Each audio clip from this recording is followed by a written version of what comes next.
Welcome back to the channel. My name is Brian Kingsbury. Today we're going to do another Brian Reads the News segment. This one's coming to us from mentalfloss.com. It's titled 25 Freewheelin Facts About Bob Dylan. This is by Roger Cormier and Erica Wolf, published May 24th, 2021. Let's get into it. Facts and Bob Dylan have always made for strange companions. Though he achieved worldwide fame as the voice of a generation, a young man celebrated for his honesty as he sang of both the hard truths and social injustices, as well as his own personal romantic anguish. He did so as Bob Dylan, not as Robert Zimmerman, the name he was born with and went by growing up in Minnesota. Even today, more than 50 years after he first began kicking around the Greenwich Village club scene, Dylan remains an elusive figure who has at times been accused of making career choices and specifically to muddle his identity. But there's plenty we do know about the Nobel Prize winner who wrote some of the most important songs in music history. Fact number one, as a teenager, Bob Dylan claimed that playing with Little Richard was his life goal, though he might have been joking. Robert Allen Zimmerman was born in Duluth, Minnesota on May 24th, 1941. From an early age, it was clear that his future would be in music. Under his high school yearbook picture, the life goal of the man who would soon become Bob Dylan reads, "To join Little Richard." Though it seemed like an honest enough answer, some people believed that he was being cheeky. Just a few minutes earlier, Zimmerman had taken part in a school talent show where he played keyboards and sang a Little Richard song with his band. But his high school principal was not impressed and cut off the power, then closed the curtain on Dylan and his fellow rockers. Fact number two, Bob Dylan conned his way into his very first band. Zimmerman spent the summer following his graduation from high school working as a busboy at a cafe in Fargo, North Dakota. It was while working there that he managed to talk his way into becoming part of Bobby V's band, The Shadows, by claiming that he had just gotten back from touring with Conway Twitty. He hadn't. Fact number three, before he was Bob Dylan, Robert Zimmerman was Elston Gunn. When Z asked Zimmerman what his name was, he told him it was Elston Gunn, yes, with 3 N's. He ended up getting the gig. It was a promising start to what would become a legendary career, but it didn't last. There wasn't much money to be made, and Zimmerman/Gunn was headed to Minneapolis at the end of summer to attend the University of Minnesota, so the project didn't last long. Fact number four, Bob Dylan belonged to a fraternity. It's hard to picture Dylan participating in fraternity antics like Pledge Week, but he was a part of a Greek life at the University of Minnesota. Dylan was a part of the Sigma Alpha Mu, aka Sammy, a well-known Jewish fraternity that counts the late Pulitzer Prize winning writer Philip Roth among others brothers. Dylan even lived in Sammy's frat house, which was conveniently located near a number of local coffee shops and cafes where Dylan regularly performed. Fact number five, in 1960, Bob Dylan opened for the Smothers Brothers. It didn't go well. In 1960, before either Bob Dylan or the Smothers Brothers were well-known entities, the two acts performed together at a Denver club. Dylan was supposed to be the opening act, but apparently neither the audience nor the headlining brothers were feeling Dylan's music or his look. Tom Smothers apparently said that Dylan looked shabby and complained about his terrible voice. Both brothers thought the music was depressing. Fact number six, Bob Dylan hounded a New York Times music critic for a review. Rob Shelton, a music critic for the New York Times, had seen Dylan perform at a few house parties and really liked his music. He wanted to help the up-and-coming musician by giving him some positive ink, but Dylan's shows were too small to merit a review in the New York Times. Dylan, however, was wasn't above begging, so he kept bugging Shelton to write about him. Finally, in September of 1961, Dylan booked a gig opening for the Greenbrier Boys at Gergie's Folk Festival, a show that was big enough for Shelton to finally introduce the readers to Dylan's work. Shelton, of course, praised Dylan's work, writing, quote, resembling a cross between a choir boy and a beatnik, Mr. Dylan has a cherubic look and mop of tousled hair he partly covers with a Huck Finn black corduroy cap. His clothes may be in need of a bit of tailoring, but when he works his guitar, harmonica, or piano and composes new songs faster than he can remember them, there is no doubt that he is busting at the seams with talent. Dylan was signed by Columbia Records shortly after the performance and Shelton's review. Fact number 7, a Columbia executive gave Bob Dylan a record deal, even though he didn't have the authority to give Bob Dylan a record deal. Famed record producer John H. Hammond heard Dylan playing harmonica at a Caroline Hester album and immediately signed the artist to a contract with Columbia Records. There was, however, a small problem. Hammond didn't have the authority to sign Dylan to a contract. Oops. It helped that Hammond was well known as a man who could spot talent. In addition to Dylan, he had signed Billie Holiday, Aretha Franklin, and Bruce Springsteen. Another Columbia executive described Dylan's voice as the most horrible thing he had ever heard in his life, but Hammond didn't care, and clearly Hammond was right. Fact number 8, John Hammond's deal with Bob Dylan brought about a new phrase, Hammond's folly. Though Hammond had a tendency to go with his gut, a few years after he signed Dylan, he signed Leonard Cohen, another musician other executives at Columbia weren't thrilled about. Though he had proven his colleagues wrong more than once, the industry loved reminding Hammond of his rashness, especially after Dylan's debut album sold just 5,000 copies. Hammond signing Dylan therefore became known as Hammond's Folly. Hammond, however, saw things differently. While Dylan's first album was considered a flop, Hammond said it cost only $402 to make, meaning it was a moneymaker for the company. Fun fact number 9, Robert Shelton wrote some of the liner notes for Bob Dylan's first album. When it came time to write the liner notes for Dylan's first album, Hammond approached the New York Times critic Robert Shelton for help. The Times music department had an unwritten code that members should have nothing to do with the production of the recordings that they might review. Shelton later wrote in No Direction Home, but nearly every member earned supplementary income by writing liner notes and anonymously or pseudo-anonymously. Shelton writing as Stacey Williams, he wrote that Dylan's steel string playing runs strongly in the blues vein, although he will vary it with country configurations. Fact number 10, Bob Dylan did a lot of couch surfing before he recorded his first album.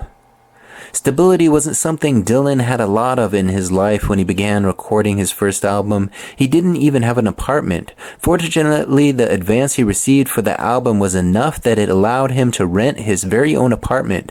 Before that, he spent most nights crashing on the couches of different friends, but he used the money from his record deal to set up a permanent residence in the West Village. He lived at 161 West 4th Street. In fact, the photo used on the cover of his second film, 1963's The Freewheelin' Bob Dylan, was taken just around the corner from Dylan's apartment. Fact number 11, Bob Dylan's first album featured mostly non-original material. While Dylan is widely credited with ushering in the age of the singer-songwriter, his first album didn't include much original material. In fact, only 2 of the songs were Dylan originals, Talkin' New York and Song to Woody, the latter being a tribute to Woody Guthrie, Dylan's idol, whom he met shortly after moving to New York City. Fact number 12, Bob Dylan recorded his first album in just 2 afternoons. On November 20 and November 22nd, 1961, Dylan and Hammond met up in one of Columbia's recording studios in New York City and cut Dylan's first album. Dylan recorded 17 songs in total, each one in a single take and with no musical accompaniment. Mr. Hammond asked me if I wanted to sing any of them over again, and I said no, Dylan explained in 1962. I can't see myself singing the same song twice in a row. Fact number 13, Bob Dylan penned a protest song with activist Jane Jacobs. In the 1960s, activist Jane Jacobs spent years battling a famed urban planner, Robert Moses, who was working to demolish much of Greenwich Village in order to build an urban expressway. Jacobs was successful in fighting against this roadway, which is still notable to this day. Dylan, for one, seemed to appreciate the effort. Some lyrics found in a library at New York University were confirmed to have been a protest song titled Listen, Robert Moses. That was a collaboration between Dylan and Jacobs. Unfortunately, the song was never recorded.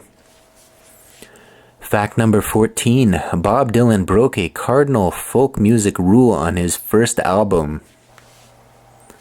One of the songs on Dylan's first album is a cover of House of the Rising Sun, a song Dylan had learned from Dave Van Ronk, the folk music who was the inspiration behind the Coen brothers movie Inside Llewyn Davis. Dylan asked Ronk for permission to record the song using Ronk's guitar arrangement, but only after he had already recorded it. Ronk was annoyed, as he had planned to record the song on his own album. Ronk eventually stopped performing the song altogether as people thought he was covering Dylan. But then the Animals released their iconic version of the tune. Dylan stopped performing it too. Fact number 15, Johnny Cash and Bob Dylan were longtime supporters of each other. As early as 1962, Columbia was talking about the possibility of dropping Dylan as part of their roster. This, of course, was before he had recorded his second album, The Freewheelin' Bob Dylan, which secured his reputation as a living legend. At around the same time, Dylan and Johnny Cash became friendly. According to Hammond, Cash's support of Dylan was part of what helped convince the label to stick it out with Dylan. Dylan and Cash's friendship and support of each other continued throughout the years. In 1969, Dylan appeared on the very first episode of The Johnny Cash Show. Fact number 16. There was a long-time rumor that Bob Dylan stole Blowin' in the Wind from a New Jersey high school student. Dylan's Blowin' in the Wind was based on an old spiritual called No More Auction Block, and the artist wrote it himself. But for many years, there was a rumor that Dylan had stolen the song from Laura Wyatt, a high school student who had actually performed the song nearly a year before Dylan's own recorded version of the song was released. But the reason for how that happened was very easy to explain. The music arrangement and lyrics to Dylan's song were published in Broadside magazine a year before the Freewheelin' Bob Dylan was released, and it was in a magazine the teenager read. In November of 1963, Millburn High School students told Newsweek that they believed Wyatt wrote the song even after their fellow student denied it, thinking Dylan paid him $1,000 for the rights to it. Fact number 17, Susie Rutolo, Bob Dylan's longtime girlfriend, inspired many of his most famous songs. Artist Susie Rutolo dated Dylan from 1961 to 1964, and she's the woman pictured with Dylan on the cover of the Freewheelin' Bob Dylan. She also served as the inspiration for many of Dylan's most famous songs. Rutolo told Dylan the story of Emmett Till, which inspired him to write The Ballad of Emmett Till. He also wrote many songs about Rutolo, including Boots of Spanish Leather, Tomorrow is a Long Time, and Don't Think Twice, It's All Right. Fact number 18, Bob Dylan declined to appear on the Ed Sullivan Show. Dylan said no to what could have been a huge promotional opportunity when he passed on appearing on The Ed Sullivan Show. While Sullivan had no problem with Dylan playing Talking John Birch Paranoid Blues, just a few hours before Dylan was scheduled to appear and perform the song, a network executive was worried that the Birch organization might sue for libel. So with virtually no notice, Dylan was told that he would have to change the lyrics or play a different song. Dylan asked the executive if he was out of his effing mind, then turned around and walked out the door. Fact number 19. Bob Dylan did not speak for 1 week following Elvis Presley's death. Elvis Presley died on August 16, 1977. Dylan, who was in the midst of a divorce at the time, was at his farm in Minnesota with his kids and their art teacher, Meredy McPhree. When he learned the news, Dylan said that once he heard, quote, "I went over my whole life. I went over my whole childhood. I didn't talk to anyone for a week after Elvis died. If it wasn't for Elvis and Hank Williams, I couldn't be doing what I do today." Fact number 20. Bob Dylan co-wrote and directed Ronaldo and Clara, a nearly 4-hour movie. In 1978, Dylan served as the co-writer and director of Ronaldo and Clara, a 235-minute long rockumentary dramatic fiction hybrid made in the style of the French New Wave film's Beat Generation-inspired collage. It received almost universally negative reviews. Quote, "This is meant to work at the level of Freud, but it is a lot closer to fraud," Rolling Stone wrote. Writing for the New Yorker, Pauline Kael said, quote, "It's what Louis and Marie Antoinette might have done at Versailles if only they'd had the cameras. Dylan played Ronaldo." Fact number 21. There's a massive Bob Dylan archive in Tulsa, Oklahoma. The Gilcrease Museum in Tulsa is home to an impressive archive that contains more than 6,000 pieces of Bob Dylan personal papers and other memorabilia. The archive was purchased for between 15 and 20 million. Notebooks in which Dylan wrote "Blood on the Tracks," his wallet that once contained Johnny Cash's phone number, and several never-before-seen poems, artworks, and photos are among the treasure you'll find in the archive. The Gilcrease Museum also has an archive of Oklahoma musician Woody Guthrie, which is part of the reason Dylan approved of the arrangement. Fact number 22. Some scientists have hidden their favorite Bob Dylan lyrics in their scientific papers. After co-publishing the paper Nitric Oxide and Inflammation, the Answer is Blowing in the Wind, John Lundberg and Eddie Weitzberg of Stockholm's Karolinska Institute decided to have a contest to see which of them could hide the most Dylan lyrics in their papers before retirement. Two other K1 researchers coincidentally also published a Dylan-inspired article titled "Blood on the Tracks, A Simple Twist of Fate," and were subsequently brought into the competition. Then yet another CK1 scientist, Kenneth Chian, was brought in, and this has been going on for years. Fact number 23. In 2004, Bob Dylan starred in a Victoria's Secret commercial. A group of stunning lingerie models aren't the first people you'd think of when it comes to possibly Dylan collaborators, but that's exactly what happened in 2004. Dylan appeared in a 30-second ad titled "Angels in Venice," which was shot in shades of blue and gray. It may have seemed like an odd move for Dylan, but it's one he had predicted years before. In 1965, a reporter asked Dylan, quote, "If you were going to sell out to a commercial interest, which one would you choose?" His answers? "Ladies' garments." Fact number 24. In 2009, a New Jersey homeowner called the cops on Bob Dylan thinking he was loitering. In 2009, police in Long Branch, New Jersey detained Dylan after he wandered into a stranger's yard, soaked in rain and wearing a hood that concealed his famous face. Dylan was alone and had gotten a bit of distance from the caravan of buses that had accompanied him on every move of the tour thus far, so it must have felt freeing to get away. The cops didn't believe he was Bob Dylan at first, but once he navigated them back to his tour buses, it didn't take long to prove he was telling the truth and settle the matter once and for all. And finally, at number 25, in 2016, Bob Dylan won the Nobel Prize. In 2016, the Nobel Prize's Literature Committee chose Bob Dylan as its winner for, quote, having created a new poetic expressions within the great American song tradition.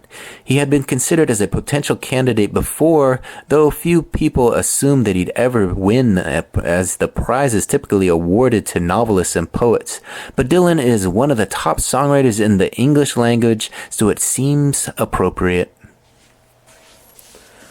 All right, there you have it. Another successful Brian Reads the News segment. Again, this one is brought to us by mentalfloss.com. If you want to check it out, titled 25 Freewheelin Facts About Bob Dylan. You can go up there and check out all 25 of the facts with all the information, all the photos, even a few videos you can click on and watch if you want to. If you like this type of video, don't forget to subscribe to the channel. We got all kinds of fun fact videos up on the channel that we've done over the last couple months. Let me go on up there and show you what the channel looks like. Here's a look at my channel, just simply Brian Kingsbury on YouTube, currently sitting at 1.17 thousand subscribers with 4.8 thousand videos up on the channel, so there's plenty for you to watch. Go on up there, hit that subscription button, and ring that notification bell. When you ring the bell, you'll be notified every time a new video drops. Here's a quick look at the last 12 videos to go up to the channel. Just last night we did one on Frank Sinatra, 35 interesting facts about Frank Sinatra. You can check that one out if you want more celebrity facts. We also did some about 80 stars, the 12 best fast food mascots. That was a fun one. Malcolm in the Middle, where are they now? Brian Reads the News, checking out what's in the news. Little House on the Prairie, where are they now? Michael Jackson, the Story of the Stars, Final Day. That was interesting. 10 underrated Michael Jackson songs, top 10 90s movies, 10 facts about Magnum PI, 7 things you didn't know about Mario Lopez, and of course, a crazy conspiracy theories. That was very interesting. So there you have it, 12 videos that we've done as of late. You can go click on those, watch them all, give them a like, and hopefully get them in front of a few more eyes. All right, once again, I'm Brian Kingsbury. Thank you for watching this one to the very end. Give this one a big thumbs up on your way out, and we'll catch you on the next one. Bye.